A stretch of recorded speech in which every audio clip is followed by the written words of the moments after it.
Hi, I'm Mark. This is my May review for Aries Sun sign and Aries rising. We've had 2 good months in March and April where the energies have flowed really freely with no retrograde planets and a lot of positive aspects.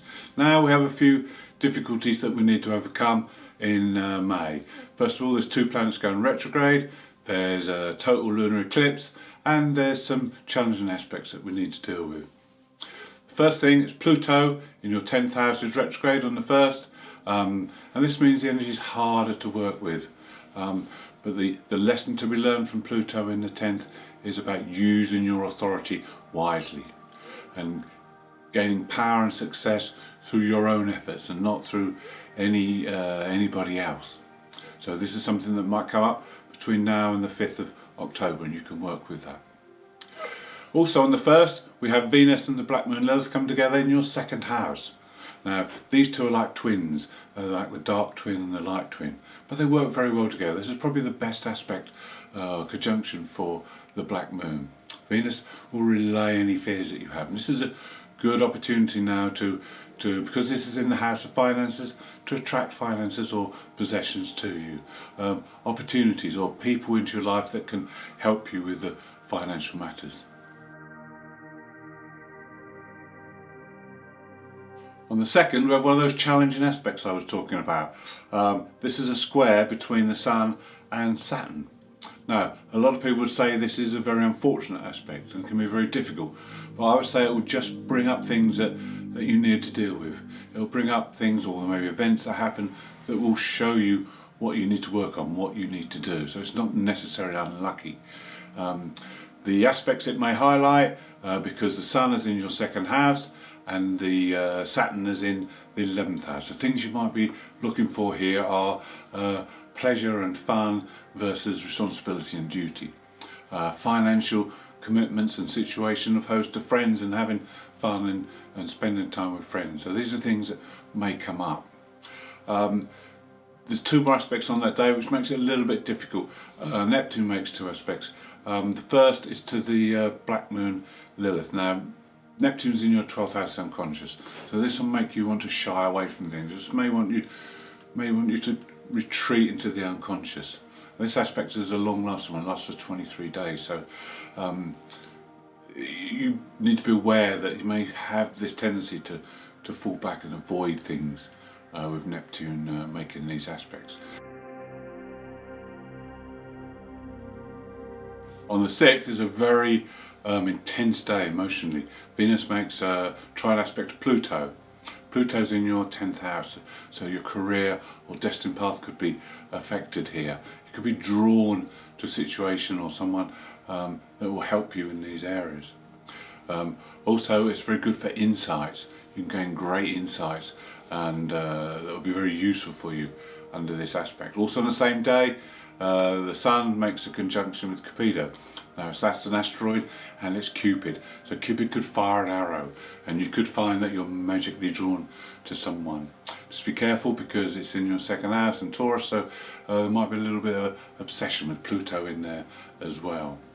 Then on the 8th, Venus makes a square to Jupiter. This is a good day to spoil yourself, do something nice, do something to indulge yourself. Be careful, don't overindulge yourself, because there's also a tendency to splash the cash, so just be a bit careful. On the 10th, there may be a day or 2 here where you could feel restless or bored with your routines. Mars is in the 4th house of home, so this could focus around the home. It makes an aspect to Uranus is in your 2nd house, so finances may be taking a play here. But there's a reason for this, because you need to change your awareness and move from an awareness of the past that you have been familiar with and move to a new awareness. Upgrade yourself, so to speak. Look at where you can make improvements. You have Mercury conjunct in the North Node on this day, so there could be people that talk to you today. You could hear things, learn things, listen to things that will help you to change your awareness and to move forward and to overcome this boredom and restlessness. On the 11th, we have a new moon.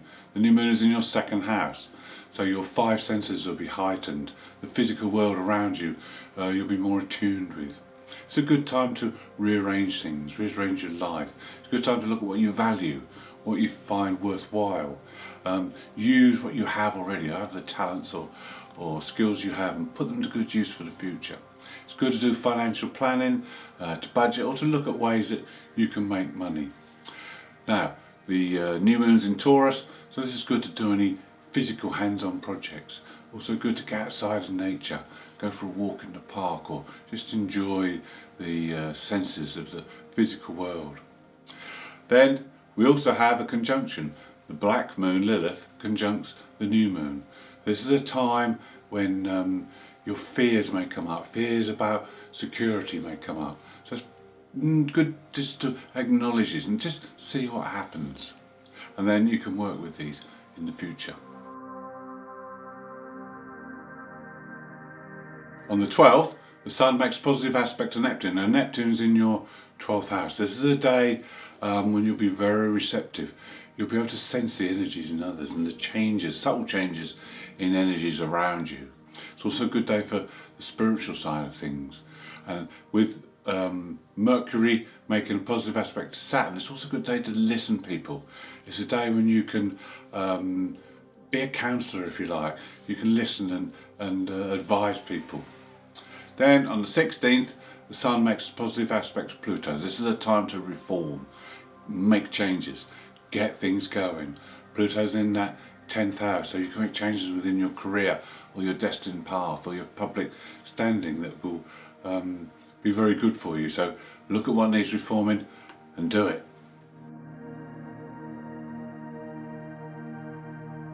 Between the 17th and the 19th, Venus makes three positive aspects. First one is a conjunction to the North Node. This is in your third house. This is the house of Mercury. So Venus will be intellectualized in this house. With the conjunction with the North Node, it's a time to manifest your deepest desires, the things that are in keeping with who you are and where you're going, because the North Node is our future and our spiritual way forward.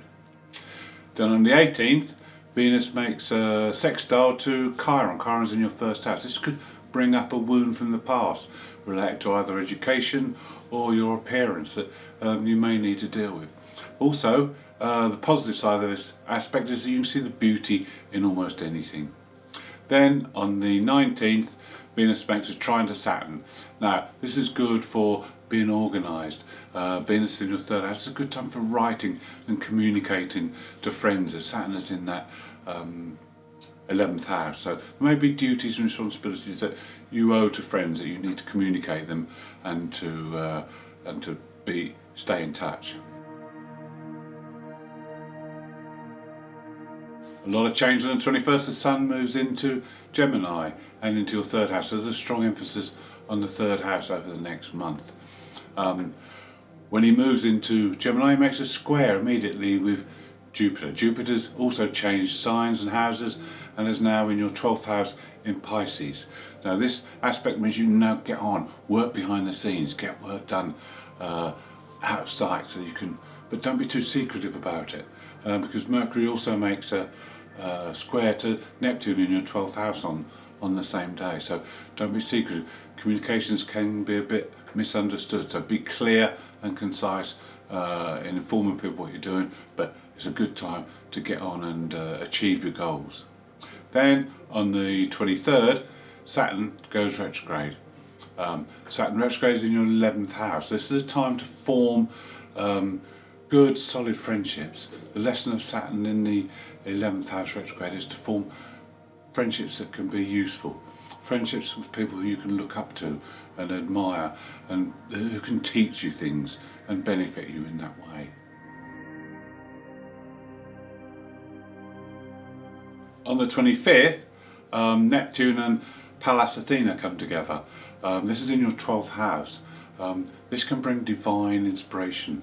This can bring fantastic imaginative dreams. This can bring flashes of insight, all because this is in your unconscious. Just so don't be afraid if things come into your head, if you have dreams. These are trying to tell you things. These are trying to give you inspiration to maybe change your path or do something different. The only difficulty with this aspect, especially being in your 12th house, is hard to tell reality from delusion. So you need to be very sharp and on the ball and not let things deceive you. Between the 26th and the 29th, the Sun and Mercury make a square to this conjunction. So there could be some blockage to overcome. This is a very artistic, creative conjunction.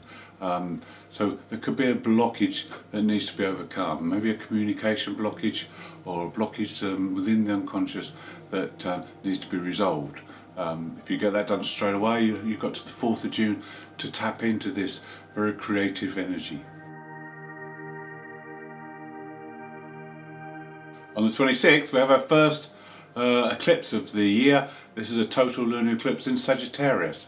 This eclipse belongs to the Saros 5 North series, so this is renowned for bringing insights, dreams, flashes. This ties in very well with the Neptune Pallas conjunction, which brings the same, so this is going to intensify things.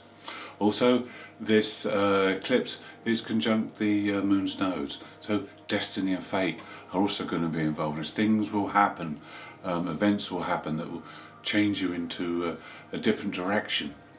In Sagittarius, it's the house of Jupiter, so it's a time to expand and grow, to embrace the spirit of adventure. It may be that over the last few weeks you've been paying a lot of attention to the mundane. Maybe you've been learning a lot because of this 3rd house. Now the 9th house wants you to have some fun and adventure, explore, grow, expand. And also your beliefs, they may be tested now. Maybe time to change your beliefs and see what needs updating.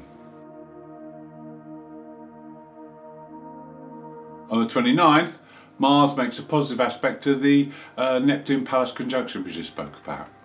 So now this is good for completing any task, especially around the home, because it's in your 4th house. So you have the physical strength of Mars with the strategy and planning of Pallas, and the creativity and imagination of Neptune. So these all combined together are great for doing anything artistic or physical. And it's also a good time because you'll be quite compassionate to others. So maybe you need to or would like to help other people to complete their tasks. Also on the 29th, Mercury goes retrograde. This is for 3 weeks and the energy will turn inward. This is a time when Mercury gets a lot of bad press for things going wrong, for miscommunications, but you can also work with the energy when it's retrograde. And the lesson of Mercury retrograde in the 3rd house is to communicate with people on all levels, to be open and honest with your communication. Thank you for watching. I hope you've enjoyed the review for May. If you'd like to see more, please subscribe. If you'd like to leave me a comment, I'd be glad to hear from you.